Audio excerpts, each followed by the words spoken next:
नमस्कार। आज हम एक ऐसी कहानी पर बात करने वाले हैं जो ईमानदारी के बारे में बहुत कुछ सिखाती है। चलिए इस कहानी की गहराइयों में उतरते हैं और समझते हैं कि इसमें क्या खास है। तो ये जो बात है ना, कम खाऊंगा मगर मेहनत और ईमान से खाऊंगा, ये सिर्फ एक कहावत नहीं है। यही हमारी कहानी के हीरो हरेराम नाम के एक किसान की जिंदगी का असली फलसफा था। और बस इसी एक लाइन पर उनकी पूरी कहानी टिकी हुई है। देखते हैं कैसे। तो हमारी कहानी शुरू होती है धनपुर नाम के एक गांव से। यहाँ दो पड़ोसी रहते तो बिल्कुल साथ साथ थे, लेकिन उनके जीने के तरीके और उसूलों में जमीन आसमान का फर्क था। तो देखिए, एक तरफ हैं हरिराम, एक सीधे साधे साधारण से किसान जिनके लिए ईमानदारी से बढ़कर कुछ नहीं। और ठीक उनके उलट दूसरी तरफ हैं उनके अमीर पड़ोसी श्यामलाल, जो अपनी बेईमानी और लालच के लिए कह सकते हैं कि पूरे गांव में मशहूर थे। बस यही से इन दोनों के बीच का जो टकराव है वो कहानी को आगे बढ़ाता है।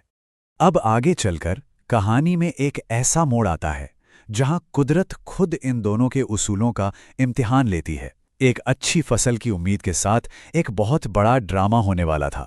उस साल ना बारिश बहुत अच्छी हुई थी, तो हर किसान की तरह हरेराम भी बड़ी उम्मीद लगाए बैठे थे। भाई, रोज सुबह 4 बजे से खेत में जो पसीना बहाया था उसका फल मिलने का समय जो आ गया था। और ठीक उसी वक्त जब फसल कटने को बिल्कुल तैयार खड़ी थी, एक रात अचानक कुछ ऐसा हुआ जिसने सब कुछ बदल कर रख दिया।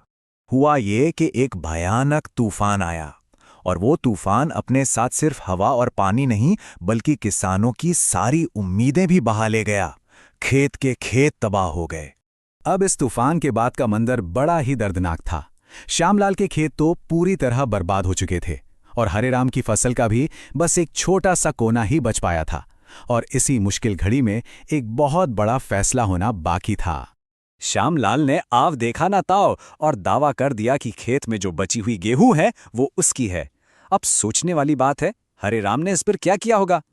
अब यहां कोई भी होता तो शायद लड़ पड़ता है ना, लेकिन हरेराम ने बहस करने की जगह शांति का रास्ता चुना।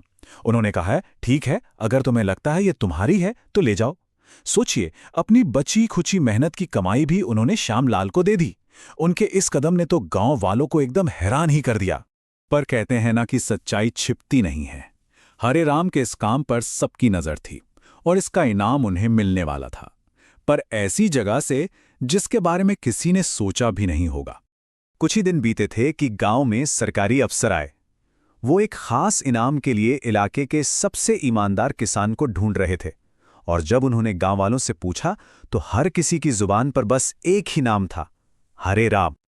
और फिर क्या था? हरेराम की ईमानदारी का सम्मान किया गया।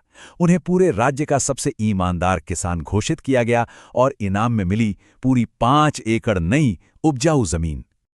और ये जो इनाम मिला ना, वो सिर्फ 5 एकड़ जमीन नहीं थी, ये तो उनके पूरे परिवार के लिए एक सुरक्षित भविष्य की गारंटी थी। देखिए, उन्हें एक नया ट्रैक्टर भी मिला, और सबसे बड़ी बात, उनकी बेटी नीरा की पढ़ाई के लिए पूरी स्कॉलरशिप, मतलब उसकी शिक्षा की सारी चिंता खत्म। लेकिन ये कहानी यहां मिले इनामों पर खत्म नहीं होती। इसका जो असली सार है वो तो ज्ञान और सम्मान की उस विरासत में है जो हरेराम ने पीछे छोड़ी। हरेराम की ये शोहरत दूर दूर तक फैली, और वो सिर्फ एक किसान नहीं रहे बल्कि एक किसान गुरु बन गए। दूसरे किसान उनके पास आते थे जैविक खेती के तरीके सीखने और सच्चाई से जीने का महत्व समझने। और वो हमेशा एक ही बात सिखाते थे कि फसल कभी धोखा नहीं देती अगर बीज ईमानदारी का हो। मतलब किसी के चरित्र की अच्छाई का असर सीधे सीधे उसकी मेहनत के नतीजों में दिखता है।